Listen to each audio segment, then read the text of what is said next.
we're going to continue on in this saga that is Mansfield Park. Last last episode of season 3, Fanny did go home. William had to leave right away because something about his ship was leaving and they needed him, and it was leaving early. We don't know. But Fanny comes home to kind of a chaotic house, and I'm not surprised by that. But they sort of were like, hey, and then they went off to their lives. And her mom was like complaining about the servants on how they get like the crappiest servants of the area, which was interesting to me. And it almost seemed like she was sort of, oh God, I'm not good with the words, but trying to apologize for like, oh, we're supposed to have tea. I bet you guys are hungry. Let me go see what I can rummage up. We don't have a butcher. Sorry. I'm sure, I'm sure Fanny is used to like a certain type of thing, and that is just not us, but I can try. The kids are, it's just nuts. The house is small, and she's like, we thought the East Room at Mansfield Park was small. This whole house is the size of the East Room for these however many children.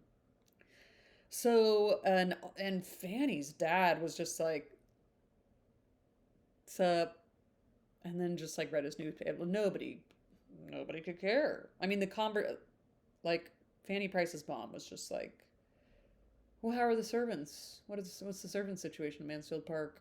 Not like, how have you been for 10 years? Hangnail. So we're on chapter 39, XXXIX, chapter 39 of Mansfield Park. Could Sir Thomas have seen all his niece's feelings when she wrote her first letter to her aunt, he would not have been despaired. He would not have despaired. For though a good night's rest, a pleasant morning, the hope of seeing William again, and the comparatively quiet state of the house, from Tom and Charles being gone to school, Sam on some project of his own, and her father on his usual lounges, enabled her to express herself cheerfully on the subject of home, there were still, to her own perfect consciousness, many drawbacks suppressed. Could he have seen only half that she felt before the end of a week, he would have thought Mr. Crawford sure of her, and been delighted with his own sagacity. Before the week ended, it was all disappointment. In the first place, William was gone. The Thrush had had her orders, the wind had changed, and he was sailed within 4 days from their reaching Portsmouth. And during those days she had seen him only twice, in a short and hurried way, when he had come ashore on duty. There had been no free conversation, no walk on the ramparts, no visit to the dockyard, no acquaintance with the Thrush, nothing of all that they had planned and depended on. Everything in that quarter failed her, except William's affection. His last thought on leaving home was for her. He stepped back again to the door to say, take care of Fanny, mother. She is tender, not used to rough it, and not used to rough it like the rest of us. I charge you, take care of Fanny. Oh, take care of Fanny to her mother, I see. Take care of Fanny, mother. She is tender and not used to rough it like the rest of us. I charge you, take care of Fanny. Okay, I got it.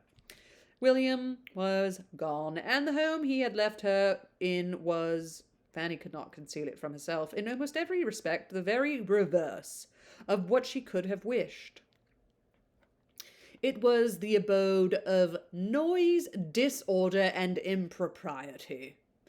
Nobody was in their right place, and nothing was done as it ought to be. She could not respect her parents as she hoped. On her father, her confidence had not been sanguine, but he was more negligent of his family. His habits were worse, his manners coarser than she had been prepared for. He did not want abilities, but he had no curiosity, and no information beyond his profession. He read only the newspaper of the Navy List. He talked only of the dockyard, the harbour, Spithead, and the Mother Bank. He swore and he drank. He was dirty and gross. She had never been able to recall anything approaching to tenderness in his former treatment of herself. There had remained only a general impression of roughness and loudness, and now he scarcely ever noticed her, but to make her the object of a coarse joke. Her disappointment in her mother was greater. There she had hoped much and found almost nothing. Every flattering scheme of being of consequence to her soon fell to the ground. Mrs. Price was not unkind, but instead of gaining on her affection and confidence, and becoming more and more dear, her daughter never met with greater kindness from her than on the first day of her arrival. The instinct of nature was soon satisfied, and Mrs. Price's attachment had no other source. Her heart and her time were already quite full. She had neither leisure nor affection to bestow on Fanny. Her daughters never had been much to her. She was fond of her sons, especially of William, but Betsy was the first of her girls whom she had ever much regarded. To her she was most injudiciously indulgent. William was her pride, Betsy her darling, and John, Richard, Sam, Tom, and Charles occupied all the rest of her material solicitude, alternately her worries and her comforts.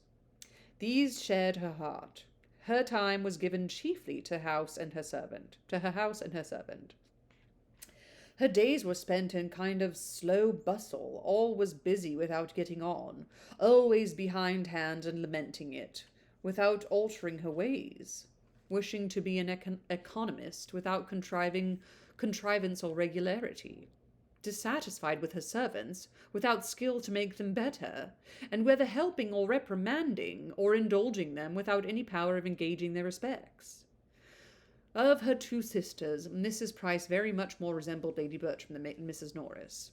She was a manager by necessity, without any of Mrs. Norris's inclination for it, or any of her activity. Her disposition was naturally easy and indolent, like Lady Bertram's, and a situation of similar affluence and do-nothingness would have been much more suited to her capacity than the exertions and self-denials of the one which her imprudent marriage had placed her in. Oh. She might have made just as good a woman of consequence as Lady Bertram, but Mrs. Norris would have been a more respectable mother of 9 children on a small income. Much of all this Fanny could not but be sensible of. She must scruple to make use of the words, but she must and did feel that her mother was a partial, ill-judging parent, a dawdle, a slattern, who neither taught nor restrained her children, whose house was the scene of mismanagement and discomfort from beginning to end, and who had no talent, no conversation, no affection towards herself, no curiosity to know her better, no desire of her friendship, and no inclination for her company that could lessen her sense of such feelings. Fanny was very anxious to be useful. You don't have to be useful to be loved, okay. And not to appear above her home, or in any way disqualified or disinclined by her foreign education from contributing her help to its comforts, and therefore set about working for Sam immediately, and by working early and late, with perseverance and great despatch, did so much that the boy was shipped off at last, with more than half his linen ready, and had great pleasure in feeling her usefulness, but could not conceive how they would have managed without her. Sam, loud and overbearing as he was, she gathered regretted when he went. She rather regretted when he went, for he was clever and intelligent, and glad to be employed in an errand in the town, and though spurning the remonstrances of Susan, given as they were, though very reasonable in themselves, with ill-timed and powerless warmth, was beginning to be influenced by Fanny's services and gentle persuasions. And she found that the best of the 3 younger ones was gone in him, Tom and Charles being at least as many years as they were his juniors, distant from that age of feeling and reason, which might suggest the expediency of making friends and of endeavouring to be less disagreeable. I endeavour to be less disagreeable. Their sisters soon despaired of making the smallest impression on them. They were quite untamable by any means of address, which she had spirits or time to attempt. Every afternoon brought a return of their riotous games all over the house, and she very early learned to sigh at the approach of Saturday's constant half holiday. When I pictured this house, I pictured it like this, but I pictured Fanny being like, oh, this is so endearing and sweet and kind. But she's so, I guess I'll use the word introverted, that she like is so used to like space by now. Like nobody pays attention to her at all. Unless to reprimand her to tell her to be grateful. So this must be, it's just a culture shock. It is just a, she's just really feeling the shock of the, again, the duality. The like, you can't have the appreciation of this quietness without knowing this, like, you know what? Okay, Sir Thomas, I don't think your intentions were good, but I think this is good for Fanny. So I don't like that. I don't like saying that. Betsy, too, a spoiled child, trained up to think the alphabet her greatest enemy. Left to be with the servants at her pleasure, and then encouraged to report any evil of them. She was almost as ready to despair of being able to love or assist, and of Susan's temper she had many doubts. Her continual disagreements with her mother, her rash squabbles with Tom and Charles, and petulance with Betsy were at least so distressing to Fanny that, though admitting they were by no means without provocation, she feared the disposition that could push them to such length must be far from amiable and from affording any repose to herself. Such was the home which was to put Mansfield out of her head, and teach her to think of her cousin Edmund with moderate feelings. On the contrary, she could think of nothing but Mansfield, its beloved inmates, its happy ways. Everything where she now was, God, that is crazy. Everything where she now was in full contrast to it. Yes, it's a thank you, Jane. That's exactly what I was trying to say. Thank you, Jane. Quite the contrast. Ooh, there was like a bug crawling up my leg. I don't like that. Oh, a little bug. The elegance, propriety, regularity, harmony, and perhaps, above all, the peace and tranquillity of Mansfield, this is exactly what I'm saying, were brought to her remembrance every hour of the day by the prevalence of everything opposite to them here. This is exactly what I'm saying. Jane, you most eloquently took the words straight out of my mouth and my brain and into your book from 200 billion years ago. The living and incessant noise was, to frame and temper delicate and nervous like Fanny's,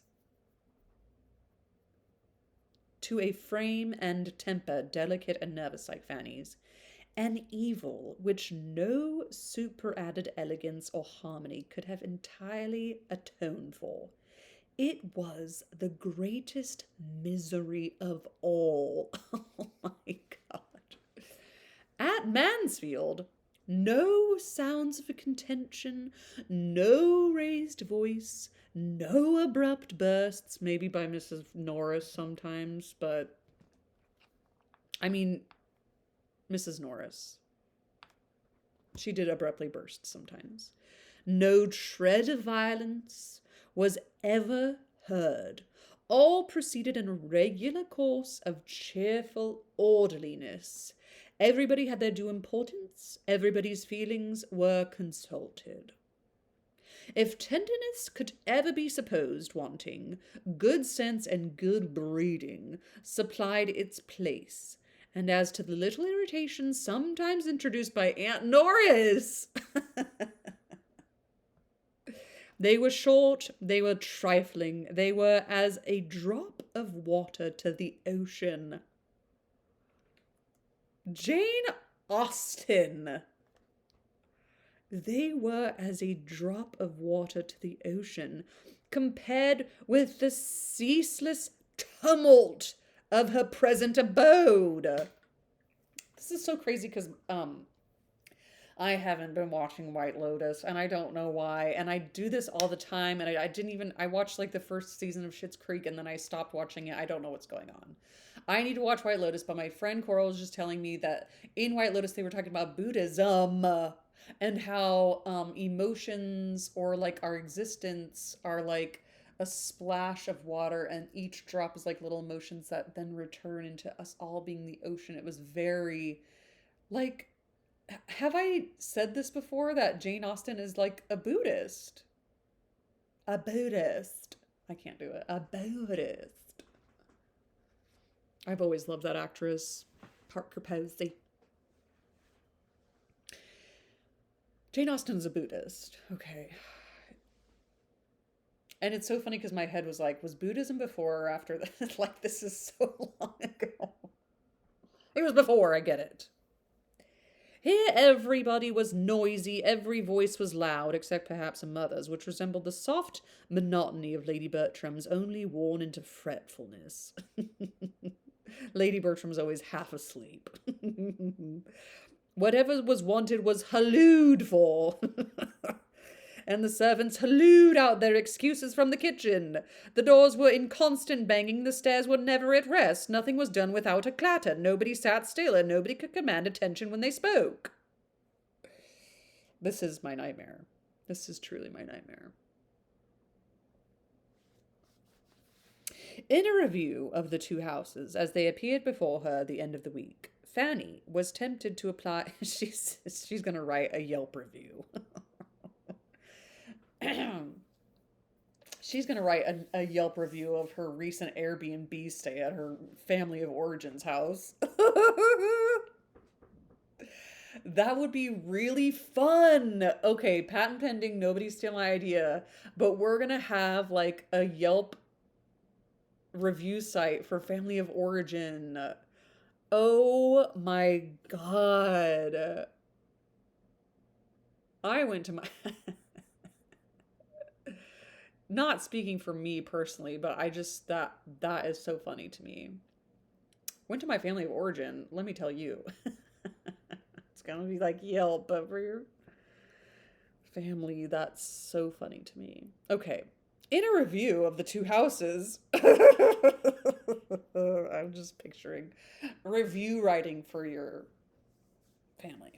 Just to get it out of your system and not share it with them, but just like to vent and have other people be like, oh my God, my crazy uncle does that too, or whatever, you know, all with love and respect.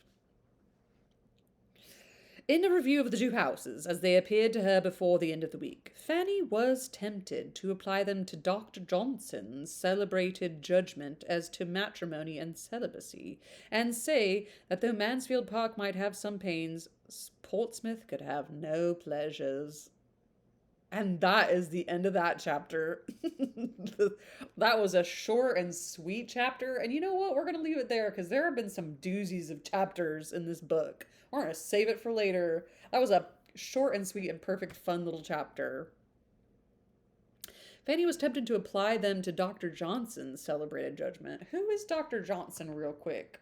Since this was such a short chapter. Dr. Johnson.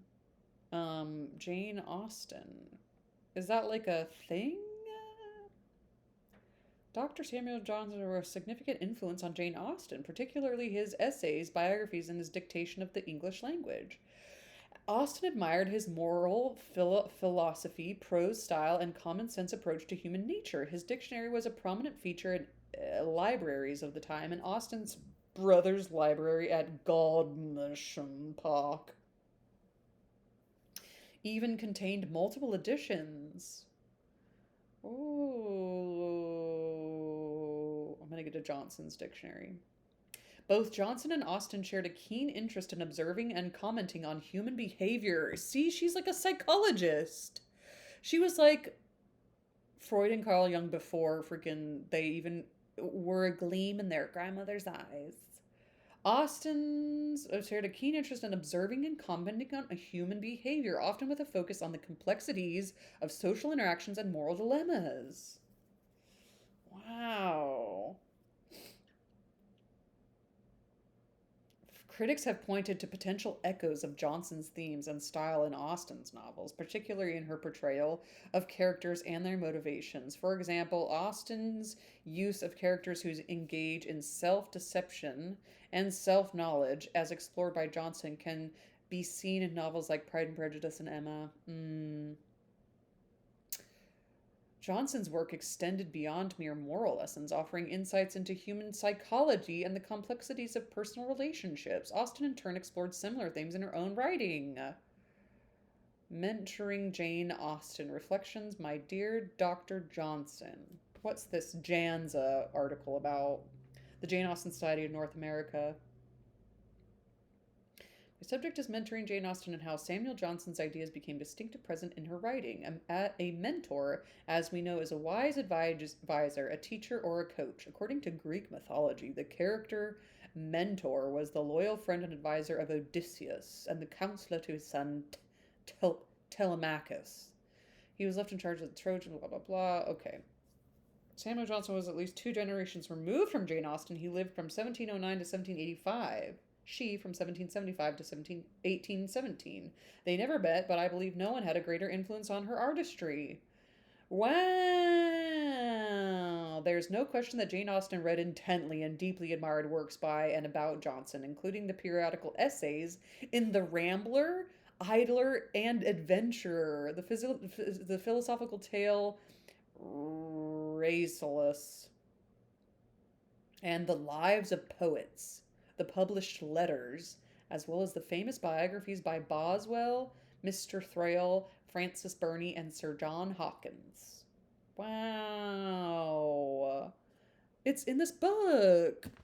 Dr. Johnson celebrated judgment as to matrimony and celibacy and say that though Mansfield Park might have some pains, Portsmouth could have no pleasures. I love that.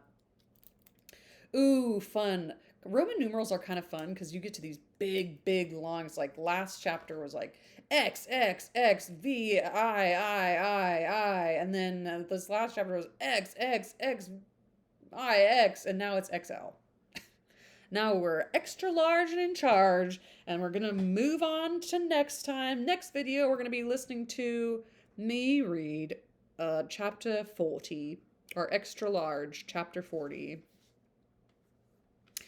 Extra large at Starbucks is a 40-ouncer.